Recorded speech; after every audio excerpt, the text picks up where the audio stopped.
자, 오늘 제목 한번 따라 하겠습니다. 양과 염소. 이 말씀을 제가 준비하면서 조금 높아심의 우려감도 있어요. 뭐냐면, 그럼 나보고 하는 소리네. 나는 염소다. 어쩔래?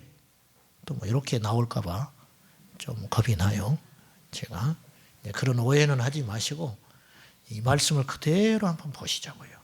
근데 성경은 굉장히 극단적이고 이분법적이에요. 사실은. 제가 자주 말씀드리지만 예수님의 제자면 제자고 아니면 아니지 어중간한 중간지대는 없어요. 쟁기를 잡고 뒤를 돌아보는 자는 하나님 나라 합당하지 않다. 이 말이 무슨 말인지는 알겠죠. 세상도 좋고 하나님도 좋을 수는 없다는 거예요. 쟁기를 잡았으면 앞으로 똑바로 가는 것만 남는 것이지, 쟁기를 잡고 무슨 미련이 남아서 뒤를 돌아보면 쟁기질도 안 되고 세상의 뒷일도 안 된다는 거예요. 예수님의 제자로 부름받은 우리는 오직 예수밖에 없다는 거죠. 이거 외에는 없어요. 내 안에 예수로 가득 차든지 아니면 세상으로 가득 차든지 둘 중에 하나예요. 양이든지 염소든지 노루는 없어. 중간은 없다. 철저히 이분법적이에요. 마태복음 24장과 25장은 종말입니다. 주제가. 예수님의 재림. 24장은 예수님의 재림시 일어날 징후들에 대해서 이야기를 해요. 전쟁, 도덕적 타락, 영적 타락, 가짜 그리스도, 그 다음에 환경의 재앙들, 뭐 이런 것들이 일어나는데 결론은 이거예요. 그날과 그 시는 알지 못한다. 그러나 깨어 있어야 된다. 언제 주께서 오실지 모른다. 이제 이것이 요지죠. 25장에는 친절하신 주님께서 이제 비유를 들어가지고 더 알기 쉽게 설명을 했어요. 25장에는 비유가 3개가 나와요.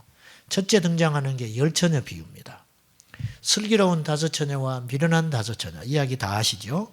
여기서 핵심은 뭐냐면 미련한 5처녀는 신랑이 더디 올 것을 준비하지 못한 채 기름이 떨어져 버렸다는 거예요. 두 번째 비유는 달란트 비유예요.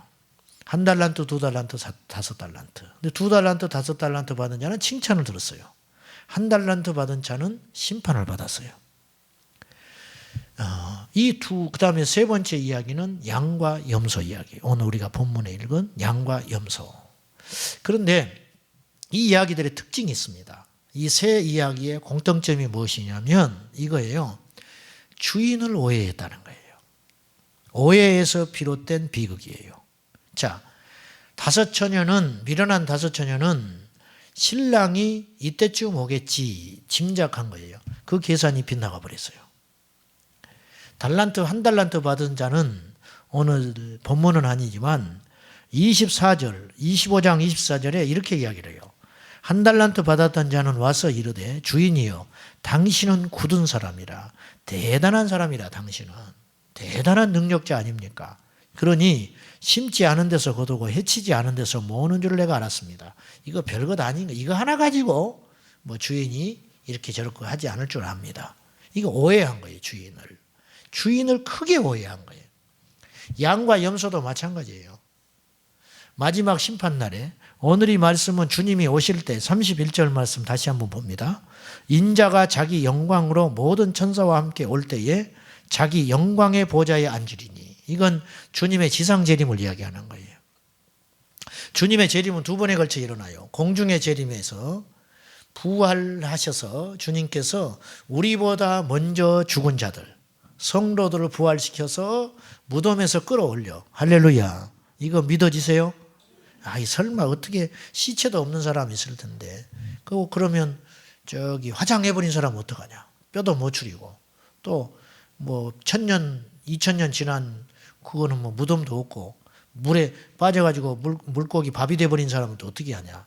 하나님은 다 하셔요. 그거 다 부활할 수 있어요. 보세요. 땅에서 썩어져서 흙으로 돌아가나, 응? 불에 태워져서 먼지로 가려버리나. 언젠가는 있을 거 아니에요. 어딘가는. 주님이 그걸 다 모아가지고, 이게 동화 같은 이야기고 억지 같은 이야기지만 분명히 있어요. 그걸 주께서 표현하기를 무덤에서 부활시킨다고 그랬거든요. 어떻게 그런 일이 벌어져? 예수님 십자가에 달릴 때 무덤에서 부활하는 일이 일어났어요. 마태복음에 보면 분명히 나와요. 그건 뭘 말하냐? 우리에게 예표예요. 진정한 부활은 사실은 일대 부활이 예수님으로 여겨지는데 사실은 아니에요. 예수님 십자가에 달리실 때 부활할 때 같이 살아나는 게 아니고 십자가에 달릴 때 초자연적인 기적으로 무덤에서 살아난 소수의 성도들이 있었어요. 성경에 보면. 그리고 그들이 거룩한 성에 들어가서 사람들에게 자기를 보여줘요. 성경 찾아볼래요? 자, 통 안 믿으니까 내 말을 통 안 믿으니까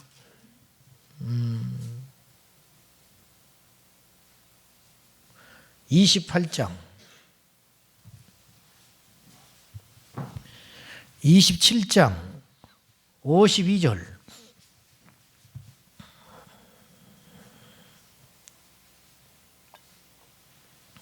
27장 52절 53절까지 보세요. 무덤들이 열리며 자던 성도의 몸이 많이 일어나되. 이게 무슨 뜻이에요? 무덤에서 잠자고 있었다는 거예요. 사람들이 성도들의 죽음을 잔다고 표현하거든요. 성경에는 무덤들이 열렸다. 무덤에서 뼈로 백골이 돼 있었든지 며칠 전에 죽었든지 믿는 성도들이 부활한 겁니다. 말씀에 있잖아요. 그래요, 안 그래요? 마태복음에만 이 기사가 있어요. 그리고 이들이 53절 예수님의 부활 후에 십자가에 죽은 다음에 3일 후에 부활하셨잖아요. 그러니까 3일 동안은 무덤가에 있었다는 걸 알 수 있어요. 이들이. 그런데 부활 후에 그들이 무덤에서 나와서 거룩한 성에 들어가 많은 사람에게 보이니라. 이렇게 표현되어 있어요. 이 거룩한 성을 예루살렘을 이야기하는 것인지 아니면 이들이 부활한 새로운 육신 이것을 가지고 이제 새로운 몸이 됐기 때문에 천국의 하나님 나라에 갈 수 있게 됐기 때문에 그것을 표현하기를 거룩한 성으로 표현했는지 이제 그것까지는 제가 모르겠어요. 이제 두 가지 해석이 가능해요. 그런데 아무튼 많은 사람에게 보인 증거가 있다. 여러분 이거 믿어지세요? 저는 100% 믿습니다. 100%. 자, 그러면 다시 25장으로 돌아가서 여러분이 힘들어도 슬퍼할 필요가 없어요. 우리는 부활할 사람들이에요. 할렐루야. 제가 거짓된 소망을 주는 겁니까? 헛된 소망을 주는 겁니까? 아니잖아요. 740년 전에 이사야 선지자가 처녀의 몸에서 인자가 태어난다. 그 이름을 임마누엘이라 하리라. 처녀의 몸에서 아이가 난다는 걸 도대체 누가 그걸 믿었겠어요? 근데 정확히 주님께서 그걸 실현했어요. 비유도 아니에요. 이거는 완전한 사실. 근데 선지자도 그렇게 말을 해서 이루어졌거늘 예수께서 말씀하시기를 너희들이 보는 대로 간 것처럼 공중에서 예수님이 천사들이 보는 데서 공중으로 올라갔거든요. 승천. 그 증인이 있었잖아요. 너희들이 내가 올라가는 것을 보는 것처럼 내가 오리라. 그렇게 이야기해요. 내가 올 것이라.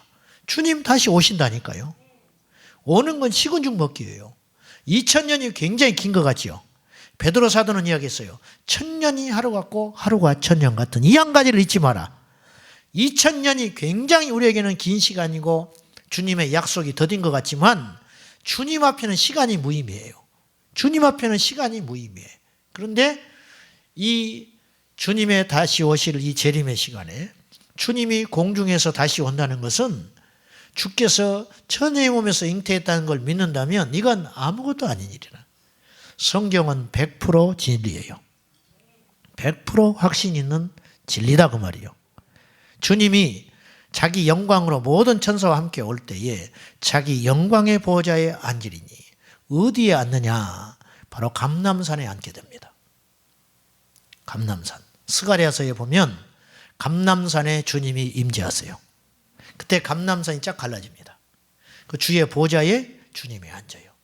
그래서 이제 이스라엘의 제3성전이 왜 그렇게 중요하냐면 그 성전에 앉아서 주님이 통치하는 거예요. 근데 공중에서 주님 오실 때 데살로니가서에 보면은 멸망에 가능한 것이 주의 보좌에 앉는 날이 온다고 그랬어요. 그건 무슨 뜻이냐면 주님이 공중에 재림하고 성도들이 휴거되잖아요. 휴가 되면 지상이 대혼란에 빠져버려요. 생각해 보세요. 갑자기 사람들이 사라져 버린 거예요. 그러면 비행기가 추락하지 않겠어요? 배가 탈선하지 않겠어요? 지하철이 어디로 가겠어요? 교통사고가 유발하고. 그러니까 혼란한 시대에 적그리스도가 나타납니다. 그걸 금세 질서를 잡아버려요.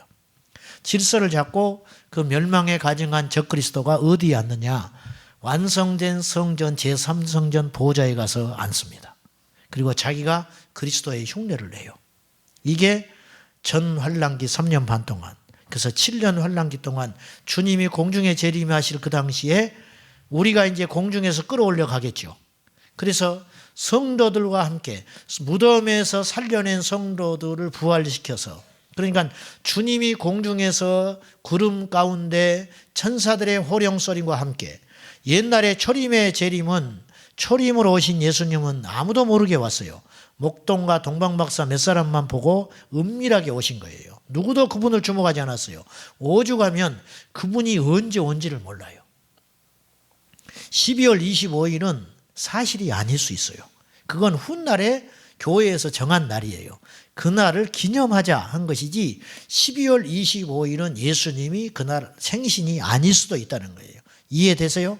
무슨 말인지? 그래서 이단자들이 하는 말이 맞는 것도 있어요. 그렇게 공격해요. 성탄절이 예수님 오신 날이 아닐 수 있다. 맞아요. 인정해요. 저도. 그런데 그걸 기념한 거지요. 어느 날은 정해야 할 거 아니에요. 이건 뭐냐면 예수님이 오신 것이 불확실하다는 것이 아니라 오히려 이것 때문에 예수님이 오신 게 진실인 거예요. 왜냐? 누구도 주목하지 않았어요. 베들레헴 마구간에 태어나신 주님을 누가 기억합니까? 누가? 그 많은 사람들 중에. 그러나 다시 오실 주님은 그렇게 시시하게 오지 않아요. 왕으로 오십니다. 할렐루야. 교회가 지금은 핍박을 받지요. 하나님의 사람들이 모욕을 당하는 것 같지요. 주님 오실 때 모든 것이 회복이 됩니다. 예수 믿는 사람들, 예수 믿는 이유로 순교당하고 죽창에 찔려 죽고 독극물에 살해되고, 하나님은 뭐 하시냐? 예수님의 제자들 전부 순교하고 사도 바울은 열도망에 나가서 죽고, 주님이 계시면 이럴 수가 있는가? 그건 하나님의 섭리 가운데 그 시간들이 필요한 거예요. 그러나 예수님도 십자가에 죽었잖아요. 예수님이 십자가에 죽은 것은 힘이 없어 죽으신 것이 아니듯이 우리 성도들이 이 땅에서 고난을 당하고 환난을 당하고 업신여김을 당하고 무시당하는 것은 하나님께서 우리를 버리신 것이 아니고 하나님의 섭리 가운데 그 고난의 시간이 필요하기 때문에 우리에게 일시적으로 허락한 것이다 그 말이에요. 이 모든 것들이 회복될 날이 오는데 주님이 다시 오는 그날 회복된다는 거지요. 그래서 먼저 죽은 믿음의 선진들이 무덤에서 부활하여 저 공중에 올라가서 주님을 7년 동안 맞이하고, 그 다음에 데살로니가 전서에 보면은 부활의 순서가 있는 거예요. 그들이 먼저 올라가고 그 다음에 우리가 산 상태로 만약에 주님을 만나게 된다면 이 몸이 호련히 변화되어, 할렐루야, 호련히 변화되어 끌어올려간다. 이 끌어올려간다는 말이 휴거라는 말이에요. 끌어올라간다. 휴거라는 단어 자체는 성경에 없어요. 그러나 끌려 올라간다는 말이, 그것이 휴거라는 뜻이에요. 아시겠습니까? 그래서 이제 순서가 약간의 차이가 있는 거죠. 그들이 먼저 부활하여 무덤에서 부활하여 주님 앞에 공중에서 예수님과 함께 머무는 동안에 우리가 그 다음에 올라가고 7년간 공중에서 머무는. 그러면 또 이제 걱정이, 꼼꼼한 분들은 걱정이 돼. 7년 동안 공중에서 어떻게 있냐, 힘들어서. 밥은 어떻게 먹어? 화장실은 어떻게 가지? 하여튼 걱정도 팔자라. 몸을 부활시켜서 신령한 몸으로 입혀주신 하나님이 그거 하나 해결을 못하겠어요. 그래서 옛날에 요즘에는 그 상이 안 나오대. 그 상이 참 좋은데, 그 성경 보려고 그 성경상, 신방상에 보면 그 성화가 그런 게 하나 있어요. 보셨어요?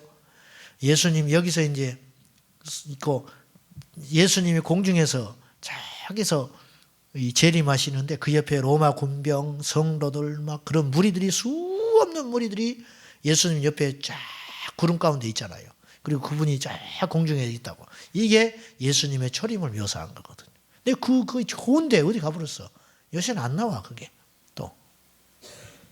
그리고 이제 이 지상의 대혼란을 잠재울 적그리스도가 나타나서 멸망에 가증한 것이 주의 보좌에 앉아서 이제 천하를 호령하는 거예요. 자기가 그리스도를 흉내내는 거예요. 그리고 갖가지 묘수를 펼칩니다. 갖가지 요한계시록에 보면은 암살을 당해요. 적그리스도가 적에 의해서 큰 상처를 입어요. 그러나 죽지 않고 살아나요. 그러니 뭐 사람들이 안 믿을 수가 있어요. 그리고 바다에 땅에서 주님은 공중에서 오고요. 마귀는 땅에서 올라옵니다. 아시겠죠? 이게 역사예요. 영적 원리. 성령은 밝으시고 사단은 어둡습니다. 아시겠습니까? 예. 그래서 마귀는 육체로부터 공격을 해오고 성령은 영에 임하시는 거예요. 완전히 달라요. 아시겠죠? 자, 그래서 이제 요한계시록에 보면은 큰 상처를 입은 자가 다시 살아나요. 그게 뭐 세계상 사람들이 깜짝 놀래버려요. 저건 신이다, 신. 그리고 심지어는 상을 만들어 놨는데 형상을 이 상이 생명이 있어서 움직여 버립니다. 그렇게 사람들을 천하를 미혹하는 거예요. 그러니까 혹시 이 중에 못 올라가실 분들은 잘 기억하고 들으세요. 그런 일이 생겨도 속으면 안 돼요. 응? 그런 일이 생겨도 속으면 안 돼요. 따라합시다. 속지 말자. 남을 거요? 왜 따라하셔? 따라하세요. 속지 말자. 왜 따라해? 따라할 거예요? 남을 거요? 근데 제가 볼 때는 그 환난을 견디기가 쉽지 않을 거예요. 왜? 성령이 거두셔버리거든.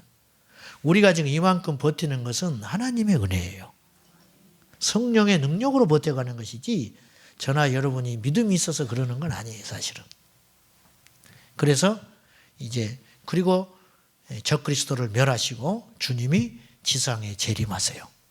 그리고 나서 아마겟돈 전쟁이 일어나서 다 멸하시고 그때부터 천년왕국이 들어갑니다. 천년왕국. 그래서 이제 이 31절 말씀은 그 말씀을 이야기하는 거예요. 인자가 하나님의 아들, 예수님은 자신을 일컬어서 인자라고 표현을 했거든요. 인자가 자기 영광으로 모든 천사와 함께 올 때에 자기 영광의 보좌에 앉으리니 그때 모든 민족을 그 앞에 모으고 각각 구분하기를 목자가 양과 염소를 구분한 것과 같이 하여. 이거는 이제 죄송해요. 천년왕국 말미에 있는 일이에요. 왜냐하면 이 백보자 심판, 흰보자 심판은 천년왕국 초에 하는 일이 아니고 천년왕국 말미에 모든 사람을 살려냅니다. 성경에 계시록에 보면은 선한 자는 생명을 위해서 살려내고 악한 자는 심판을 위해서 살려내요. 그러니까 인간은 죽음으로 끝나지 않아요. 죽음으로 끝난다면 사실은 속편해요. 안 믿어버리면 그만이고 이 세상에 마음껏 살다가 그냥 고생은 고생한 대로 또 편하면 편한 대로 살다 끝나면 되는데 하나님은 반드시 다시 마지막 날에 살려내요. 이게 지금 죽겠는, 이게 죽는 일인 거예요. 이게 미치는 일이에요. 또 안 믿으니까 성경을 한번 찾아봐야지. 계시록, 요한계시록.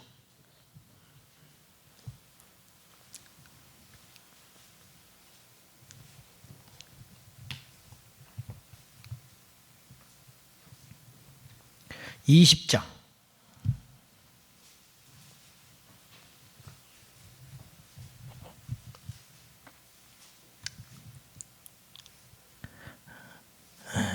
11절. 또 내가 크고 흰 보좌와 그 위에 앉으신 이를 보니 땅과 하늘이 그 앞에서 피하여 간 데 없더라. 흰 보좌 나오죠. 이게 백보자 심판이라는 거예요. 들어봤죠? 어린 양의 백보자 심판. 또 내가 보니 죽은 자들이 큰 자나 작은 자나 그 보좌 앞에 서 있는데 죽은 자들이 어떻게 서 있었겠어요? 살려냈으니까 서 있지. 에? 죽은 자들이 큰 자나 작은 자나 잘난 사람이나 못난 사람이나 어른이나 아이나 다 죽은 모습대로 살아나서 그 보좌 앞에, 흰 보좌 앞에 서 있는데 책들이 펴 있는데 그 책이 뭐냐? 두 가지의 책이 있다. 생명책과 행위책이 있다. 생명책과 행위책이 있다. 이건 천국의 모습이 아니에요. 지상에서의 천년왕국이 끝난 후에 심판의 시간에 일어나는 일이에요. 바다가 그 가운데 죽은 자들을 내주고 바다에서 죽은 자들을 바다가 내뱉어줘요. 부활시켜준다고 말이에요. 사망과 음부도 그 가운데 죽은 자들을 내주매 각 사람이 자기의 행위대로 심판을 받고 사망과 음부도 불못에 던져지니, 이건 사단을 말하는 건데 이것은 둘째 사망 곧 불못이라.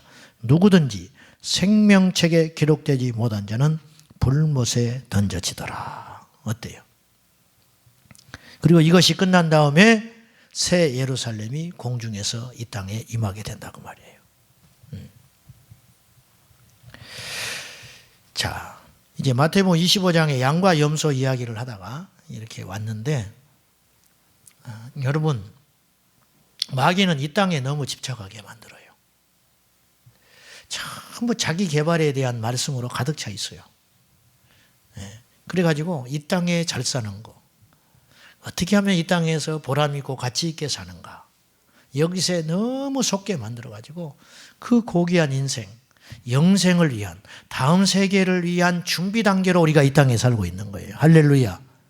다음 세계를 준비하기 위해서 이 땅에 우리가 살고 있는 거예요. 거쳐가는 단계라고. 그래서 우리의 소망은 영원한 생명에 있는 거예요. 그런데 이 땅에 머무는 것에 집착해가지고 가시덤불 같고 불태워질 이 세상에 집착하게 만들고 이 헛된 소망을 품고 이 땅에 미쳐 살게 하다가 마지막 날에 하나님도 모르고 생명도 모르고 천국도 모르고 멸망받게 하는 것이 사단의 전략인 거예요. 그래서 이 땅에서 우리가 함부로 살 건 아니지만 왜 우리가 이 땅에서 인내하고 기도하고 믿음으로 참고 승리의 삶을 날마다 살아야 하느냐 하면 하늘의 상급을 위해서 달려가는 삶이라는 거예요. 하늘의 상급을 위해 달려가는 삶. 여러분, 예수 믿는 삶이 돈을 많이 벌고 이 땅에서 잘 되는 것이 전부라면 하나님께서 왜 우리를 그렇게 안 만들어 주겠냐고 말이에요. 이 땅에서 병 고치고 죽은 자를 살리는 것이 모든 믿음의 본질이라면 왜 교회 오는 자마다 왜 하나님이 안 살리겠어요? 여러분, 병원에는 죽은 사람을 더 많이 살렸어요. 교회보다. 그래 안 그래요? 그럼 병원이 더 훌륭하네, 교회보다. 교회는 왜 있는 거예요? 교회는 영원한 생명을 안내하는 정서라 이거예요. 음부의 권세가 이기지 못하는 곳, 오직 진리는 교회밖에 없는 거예요. 이걸 누가 가르쳐줘요? 예수를 누가 가르쳐 줍니까? 천국과 지옥을 누가 안내합니까? 이 땅의 삶이 아니고 전부가 아니고 죽은 후의 삶을 준비하게 만들고 대비하게 만들고 각성하게 만들고 긴장하게 만들어서 이 땅에서 하루하루 순간을 세상의 욕망에 따라 살지 아니하고 그 육체의 정욕을 이기면서 하나님의 나라를 향하여 달려가게 하는 그 안내와 힘을 어디서 하느냐? 교회에서밖에 할 데 없다. 교회밖에. 그래서 교회는 생명의 안내서가 되는 거예요.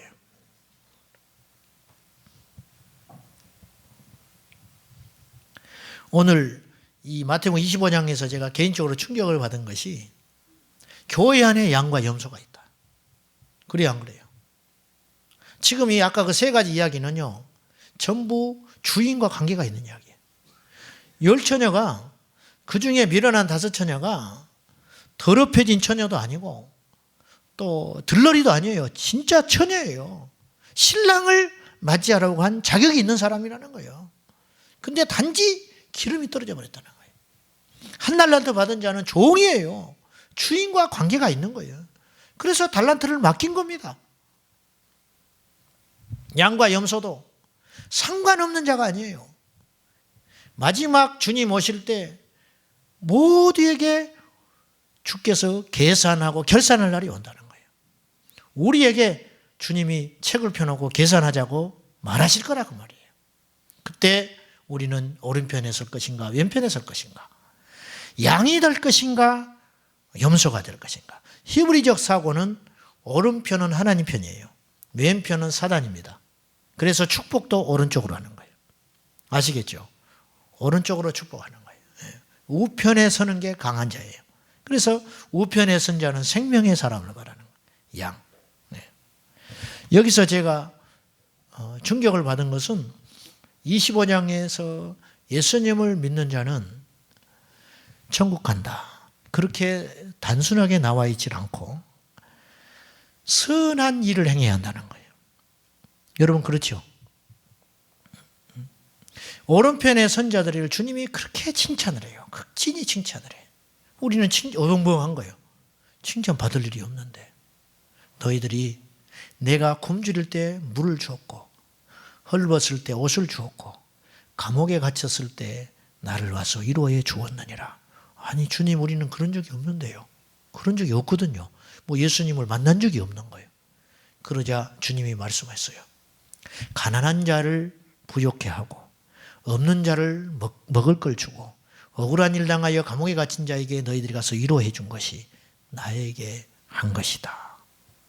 반대로 왼편에 있는 자들에게 너희는 내가 헐벗었을 때 찾아와 주지 않았고 굶주렸을 때 먹을 걸 주지 않았다. 우리가 언제 그랬습니까? 주님이라면 우리가 그렇게 했겠습니까? 그들에게 하지 않은 것이 내게 안 한 것이다. 이렇게 이야기하는 거예요.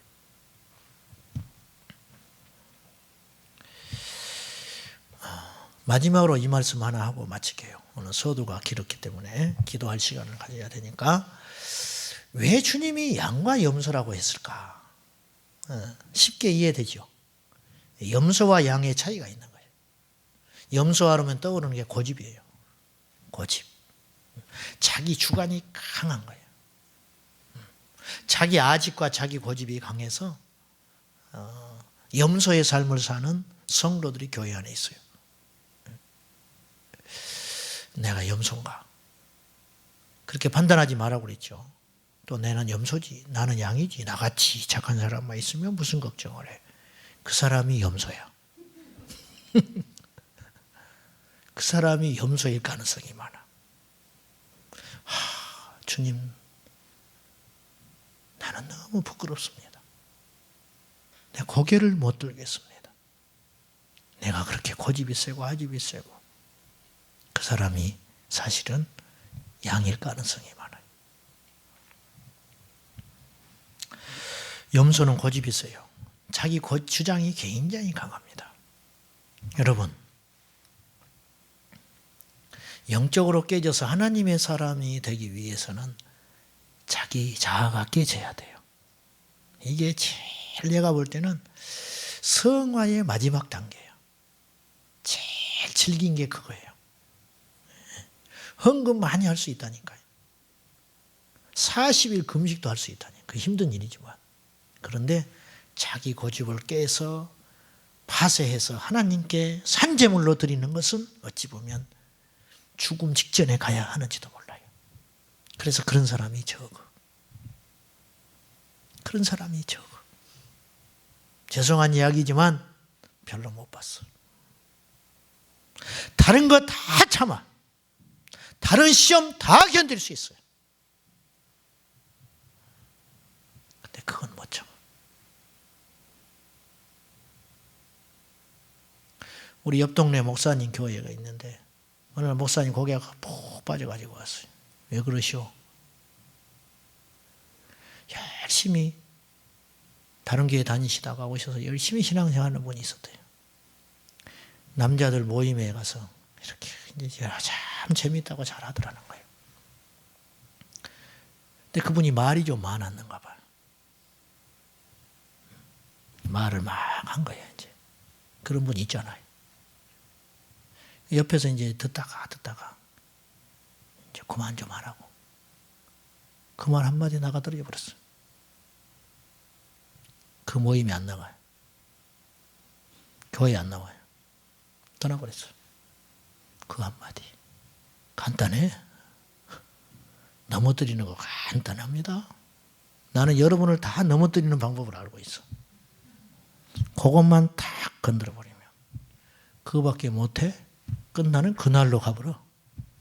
그날로. 한마디로. 그걸 넘어서야 양이 되는 거야. 근데 저부터서 미치도록 안 되는 게 그거예요. 여러분은 양이요 염소요. 요새 새벽기도 때 여호수아를 합니다. 여호수아서 14장에 보니까 이스라엘 백성들이 가나안 땅에 가서 전쟁하는 것이 5년 걸렸어요. 전쟁 5년을 해. 땅을 나누는데 15년을 걸립니다. 땅 나누고 정착하고 자리 잡는 데 15년 걸려. 자, 적을 이기는 것보다 정리하는 게 세 값절 오래 걸렸어. 이게 인생사예요. 근데 이스라엘이 백성들이 너무 성숙해졌다는 것이 사사기에 가서 무너져 버리지만 신앙교육에 실패해서 무너져 버려요. 사사기의 비극은. 여호수아 세대가 죽고 만나 세대, 율법으로 무장한, 그러니까 가나안 땅에 들어온 세대는 어떤 세대냐면 애굽에서 종살이 하던 세대 있죠. 그 세대가 40년 동안 다 죽었습니다. 종의 습성을 가지고 노예 근성을 갖고 있었던 세대는 다 죽었어요. 2명만 살아남았죠. 여호수아와 갈렙만 살아남아서 가나안 땅에 들어갔어요. 그러니까 가나안 땅에 들어온 세대는 누구냐면 애굽에서 어린아이로 있었든지 아니면 광야에서 태어난 세대예요. 40살 이하는 광야에서 태어난 아이들이에요. 40살 이상은 어린아이로 엄마 아빠 손잡고 6월절 날 벌벌벌 떨면서 홍해를 건넜던 사람들이에요. 그 아이들이 성장해서 50세, 60세, 70세 된 거 아닙니까? 그 세대가 얼마나 세련되고 강력한 믿음의 사람들이었는지 정복한 땅을 나눌 때 여호수아와 그 당시 제사장 엘르아살과 12지파의 대표 족장들을 모아가지고 14명이서 제비를 뽑아요. 여러분, 어떻게 얻은 땅인데. 그리고 그 땅은 좋은 땅도 있고 척박한 땅도 있어요. 헤브론은 산지 땅이에요, 예를 들면. 그러니까 산도 있었다는 뜻이에요. 가나안 땅도. 골짜기가 있었으니까. 그래서 그리심산과 에발산이 있었어요. 가나안 땅에도. 그건 골짜기가 있고 산이 있었다는 뜻이에요. 재수 없이 그거 뽑아버릴 수도 있는 거예요. 12구역으로 딱 나눠놨으니까. 그리고 딱 뽑는 거잖아요. 놀라운 것 모두 다 승복했어요. 한마디도 이견이 없어. 여러분, 이것이 능력이에요. 이것이 양이라니까요. 이것이 믿음이라니까요. 이게 안 되는 거예요, 한국교회는. 밟고서라도 올라가야 되고 남보다 똑똑해야 되고 내 의견은 관철돼야 되는 거예요. 그래서 주님이 안 계시는 거예요. 주님이. 너무 잘나서. 우리라면 어떡하겠어? 제비 뽑읍시다. 어떡하겠어? 글쎄. 여러분이라면 수긍하겠어요? 나라면 수긍할까? 이게 믿음이요. 이게 믿음이요. 이게 양이요. 배려할 줄 알고 우는 자와 함께 울어줄 줄 알고 아파하는 사람과 함께 아파할 줄 알고 기도했더니 내 잘못이 드러나고 아프게 한 것이 드러나고 하나님께만 울고 매달릴 일이 아니라 사람에게도 손을 내밀고 그것이 오른편에 설자라잉. 말씀 맺겠습니다. 사랑하는 여러분, 우리 양이요 염소요. 고집과 자아가 살아있으면 인생이 형통하지 못합니다. 계속 부딪히고 시련이 옵니다. 계속 직장 옮깁니다. 계속 이사합니다. 그래서는 우리가 삶을 이길 수가 없어요. 사랑하는 여러분, 우리 모두 착한 열매, 선한 열매로 염소의 삶을 살아서 마지막 우리 행위록을 놓고 주님이 다 심판할 때 왼편에 서지 말고 오른편에 양으로 서서 하나님께 인정받는 저와 여러분 될 수 있기를 주님의 이름으로 축복합니다.